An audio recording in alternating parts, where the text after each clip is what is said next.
अंडा।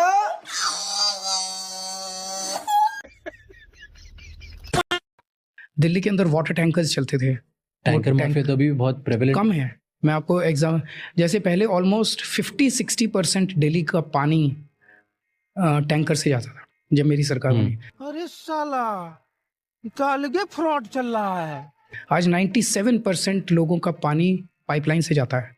3-4% एरिया अभी भी है जहाँ पे टैंकर जाता है, वहाँ भी पाइपलाइन जल्दी पड़ जाएंगे। टैंकर माफिया को हमने, ये सारा माफिया चुप थोड़ी बैठेगा। और भी बहुत बड़े बड़े माफिया थे जिसको हमने डिमोलिश किया।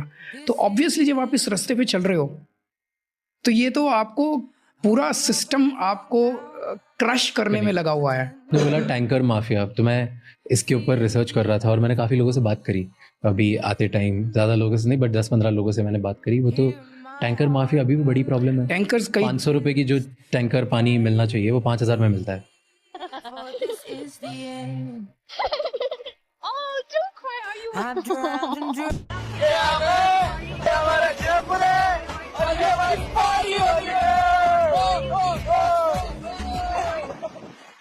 ये हम हैं, ये हमारा नट है और ये पारी हो रही है। कुत्ते को एक दिन रोटी खिला दो वफादार बन जाते हैं, लेकिन चमचे 1947 से देश का रोटी खा रहे हैं, आज तक वफादार नहीं बन पाए। आप थू थू। मौलवी स्टैंड उत्ते कर ला।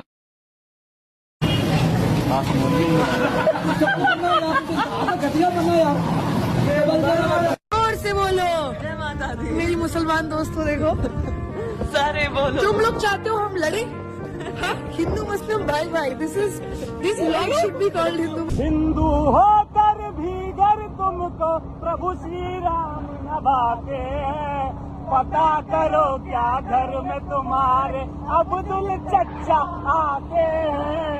पता करो क्या घर में तुम्हारे। क्यों ले रहे हैं मोदी साहब? सिरे नहीं ले रहे हैं, सिरे ले रहे हैं देश के वैज्ञानिक। ओए बड़वे, ओए उग्रवादी, सिरे ले रहे हैं। ए उग्रवादी बोलने नहीं दूंगा कभी खड़ा होगा, ये बता रहा हूँ। ए उग्रवादी कटवे सर, ये जो श्रेय अगर जाता है तो देश के प्रधानमंत्री को जाता है। जी प्लीज ये आतंकवादी है, उग्रवादी है, ये मुल्ला आतंकवादी है। इसलिए सर अभी मैं बताना चाहता हूँ, अधीर रंजन जी अभी शोर मचा रहे थे, लिस्ट पढ़ रहे थे। उस लिस्ट में अधीर रंजन जी जब लिस्ट पढ़ रहे थे 1975 से लेकर अभी तक, इसकी बात करते रहना जी। बाहर देखो इस मुल्ले को।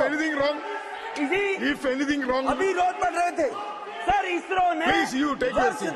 1975 से अब तक 52%। अब आप मुझे बताएं कि पाकिस्तान के इंटरनेट केबल्स में ऐसे क्या है कि जो हमारे समंदर के मछलियां हैं वो सिर्फ पाकिस्तान के इंटरनेट केबल्स खाते रहते हैं, वो भी जब भी इस्लामाबाद में कोई धरना हो। अस्सलाम वालेकुम। आई माई सेल्फ शमशीरुद्दीन शार्क जी। मैं आज आप लोगों के सामने इसलिए पेश हुआ हूँ कि मुझे आप लोगों से एक इल्तिजा करनी थी, स्पेशली टू पाकिस्तानी अवाम। मैंने समंदर में आज तक इतनी मछली नहीं खाई जितनी आप लोगों की गालियाँ खा चुका हूँ। या कुछ शर्म करो। हम मछली खाने वाले, गोश्त खाने वाले, हमारा आबाओ अजदाद ने आज तक कोई प्लास्टिक नहीं खाया। हमारा तार से क्या काम तुम्हारी नेट का है? जो बंद कर रहे हैं उनको जाके बोलो ना भाई, आप लोग हमारे ऊपर क्यों गालियां दे रहे हो? हमारे बच्चे, छोटे छोटे बच्चे, उनको आपने गालियां दी।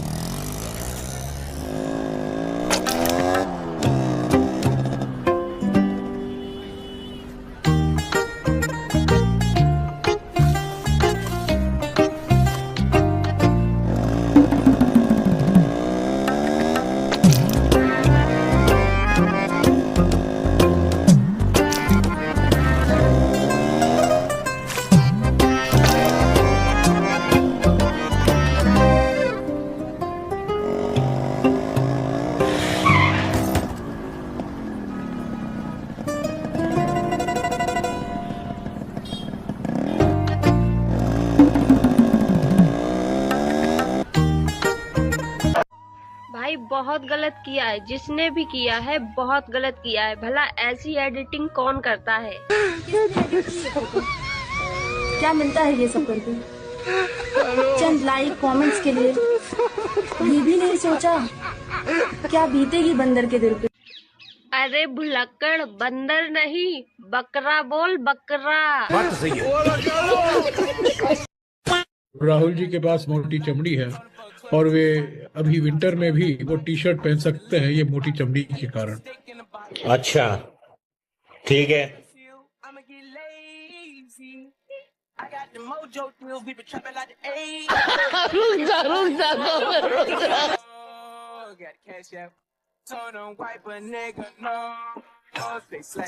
तुमसे ना हो पाएगा, तुम्हारे लक्षण बिल्कुल ठीक नहीं लग रहा, तुमसे ना हो पाएगा। इस देश में कोई भी सवाल उठाता रहता है। 30 साल तो सुप्रीम कोर्ट में इस बात का मुकदमा चला कि राम हुए थे कि नहीं हुए थे, और जिन्होंने राम को काल्पनिक बताया था, जिस सरकार ने, वो पार्टी ही काल्पनिक होने के कगार पे आ गई। बहुत अच्छे, वाह वाह वाह वाह वाह। बोले राम तो हुए ही नहीं थे, और जब ये मुकदमा चल रहा था उन्हीं दिनों सुप्रीम कोर्ट में रामनवमी की छुट्टी पड़ गई। बहुत अच्छे, वाह। तो सुप्रीम कोर्ट बंद हो गया, तो हमने जज साहब को फोन किया कि सर अगर छुट्टी हुई है तो हुए ही होंगे। बहुत अच्छे। और नहीं हुए तो छुट्टी मेरे को जहाज में मिल गए। दिल्ली में एक विश्वविद्यालय है, उसमें ऐसे ही लोग बंद हैं जो सवाल ही करते रहते हैं, नाम लेने की जरूरत नहीं है। बहुत अच्छे, क्या नाम लेना। तो उसके एक प्रोफेसर साहब मिल गए, मुझसे बोले हम तो आपके बड़े फैन थे। मैंने कहा अच्छा। बोले आप वो दीवाना कहता है सुनाते थे, बड़ा मजा आता था, आप कहाँ राम वाम में लग गए।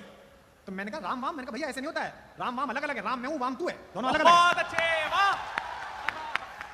बोले आप कैसे भगवान की तारीफ करते हो जो सोने के हिरन के पीछे भाग गया, उसको इतनी पता नहीं थी सोने का हिरन नहीं होता। तो मैं चुप हो गया। थोड़ी देर बाद उनका बच्चा पीछे से आया, 1.5 साल का, वो आगे बैठे थे, उनकी बेगम पीछे बैठी थी। तो आया तो बच्चा अपने पापा से बोला कि पापा चू चू आ रही है। तो प्रोफेसर साहब अपने बच्चे से बोले अच्छा बेटे को चू चू आ रही है। तो मैंने कहा आप क्लास में इसी भाषा में पढ़ाते हैं? बोले नहीं नहीं, वो तो मैं बच्चे का मन रखने के लिए अभिनय कर रहा था। मैंने कहा जब तू पिता होकर इस बच्चे का मन रखने के लिए अभिनय कर रहा था, तो हमारा राम भी परम पिता होकर हमारा मन रखने के लिए अभिनय कर रहा था। वो आदमी जो सुबह कांग्रेस को बोलता है अच्छा दोस्ती कर लेते हैं, शाम वो मना कर दे, बोलता है तुम लोग तो मक्कार हो यार, तुम लोग तो चोर हो, तुमसे तो कभी बात ही नहीं हम करेंगे, तुम लोग तो एकदम ही उससे बी टीम हो, ये हो। फिर अगले दिन फिर सुबह उठ के बोलता है अच्छा यार दोस्ती करें क्या। फिर कांग्रेस मना कर फिर बोल देता है कि ये तो हरामी है, ये तो यही जन्मजात ही हरामी। वो नहीं, वो लड़के नहीं होते जो प्रपोज करते हैं, लड़की मना कर देती तो बाथरूम की दीवार पे नंबर लिखाते हैं।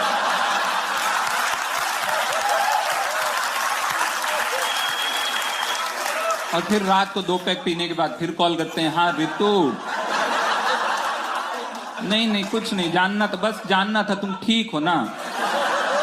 नहीं नहीं हम मिलने को बोल ही नहीं रहे, हम जानना चाह रहे हैं, बस बात आवाज सुननी थी तुम्हें। योगी जैसा मुख्यमंत्री दिल्ली में भी होना चाहिए। अरे कहाँ लेके जाओगे मेरे एक योगी को भाई, 25 करोड़ की आबादी संभाल रहा है, ये पूछो उसका अल्टरनेट क्या हो सकता है। अरे क्या पता दिल्ली में योगी की पसंद का एक मुख्यमंत्री बना दो, हर हफ्ते उसको लखनऊ भेजो और योगी जी के साथ बैठ के वो चाय पी रहा हो।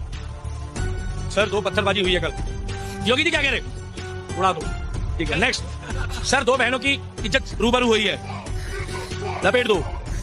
योगी जी क्या करते हैं, योगी जी भाई साहब सीधा जब बात करते हैं ना डीआईजी से, डीजीपी से, एसपी से, एसएचओ से, तो छुट्टे पता क्या कहते हैं, पेड़ गिरा दो, सांप भेज दो। सर उसने झाग छोड़ दिया है, कोई बात नहीं, क्या दिक्कत है। आज हमारी माताएं बहनें सुरक्षित हो है उत्तर प्रदेश में, 25 करोड़ की आबादी को संभाल रहा है। परसों जाकर 3 दिन पहले जो हमारे बॉलीवुड के एक्टरों को पैसे दे के इवेंट के लिए बुलाते थे, किडनैप करते थे, वो जाकर वहां पर ऐसे कर रहे हैं, कह रहे योगी जी हमारे पिछवाड़े में गोली मत डालो, हमें बचा लो, खुद जेल गए। इसे कहते हैं खौफ, इसे कहते हैं। और इधर केजरीवाल रोज आके कहता है 2100 दूंगा, 2200 दूंगा, क्या होगा भाई से, जितना कमा के, भाई साहब इतने लोग खड़े हैं, सच बताना भैया यहाँ पर फ्री में आप काम करना चाहोगे या मेहनत करके कमा के खाना चाहोगे, हाथ उठा के बताओ, हाथ उठा के बताओ कौन कौन मेहनत करके कमा के खाना चाहता है। विशेष धन को टारगेट किया जा रहा है, हर मस्जिद में खुदाई, जहाँ देखो वहाँ खोद दे रहे हैं, फिर अब हर त्योहार मनाने से रोक लगा दिया गया है, तो आखिर लोग जाए तो जाए कहाँ, सेक्युलर देश है ना, जगह नहीं खोद रहे, जहाँ जहाँ खुदा है वहाँ वहाँ खोदेंगे और किसी के बाप ने दम नहीं रोकने की।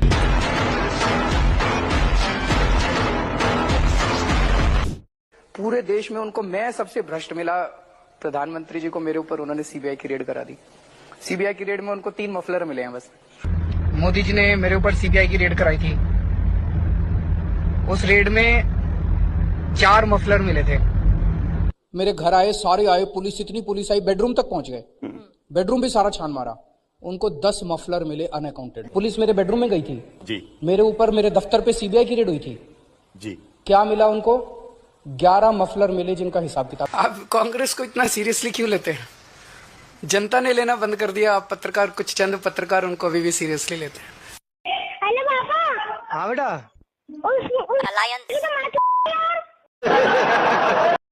इन 10 सालों में आम आदमी पार्टी की दिल्ली सरकार ने क्या क्या काम किए। हमने अपने भाइयों के लिए सड़कें बनाई, गलियां बनाई, स्ट्रीट लाइट्स लगवाई, नालियां बनवाई, सीवेज सिस्टम दिया, पानी की पाइपलाइन बनवाई, मोहल्ला क्लिनिक बनाए, अस्पताल बनाए, स्कूल बनाए, उनको इज्जत की जिंदगी दी।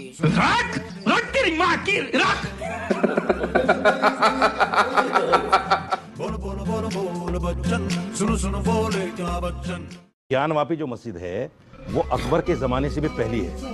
तैयब जी एक पीर बाबा हुआ करते थे, उनकी बनाई हुई। अच्छा, ये कहते हैं कि औरंगजेब ने तोड़ के बनाई। औरंगजेब तो बहुत बाद में आया है। सुनिए, जो औरंगजेब के शाही फरमान से आधा दर्जन फरमान दिए हुए हैं। पहला फरमान है कि मंदिर तोड़ दिया जाए, दूसरा फरमान है कि मंदिर तोड़ दिया गया, तीसरा फरमान है कि मूर्तियों को लगा दिया जाए। और ये किसी इतिहासकार ने नहीं लिखा है, ये औरंगजेब की गवर्नमेंट के शाही फरमान है, लाइक द गवर्नमेंट ऑर्डर। ये उत्तरी गाजा का दृश्य है। सोचिए, अगर पृथ्वी से आतंकवादियों का अंत ऐसे ही होने लगे तो दुनिया से आतंक विलुप्त हो जाएगा और पृथ्वी के जीव आतंक भय मुक्त हो जाएंगे। ये बड़ी अच्छी बात कही आप। हनुमान जी की जन्मभूमि कर्नाटका के किष्किंधा से संभल तीर्थ की परिक्रमा करने संभल पहुंची हनुमान जी की रथ यात्रा भजन कीर्तन करते हुए संभल के उन इलाकों में से होकर निकली जिन इलाकों में कभी हिंदुओं को घुसने की इजाजत नहीं हुआ करती थी। लेकिन रथ यात्रा ने बिना किसी बाधा परेशानी के धूमधाम से भजन कीर्तन करते हुए अपनी परिक्रमा पूरी कर ली, क्योंकि रथ यात्रा की सुरक्षा खुद संभल के सीओ अनुज चौधरी कर रहे थे, वो भी हाथ में हनुमान जी की गदा लेकर। और ऐसा करके सीओ अनुज चौधरी ने पनौतियों के स्थान विशेष में बिल्कुल वैसे ही आग लगा दी जैसे हनुमान जी ने रावण की लंका में आग लगा दी थी।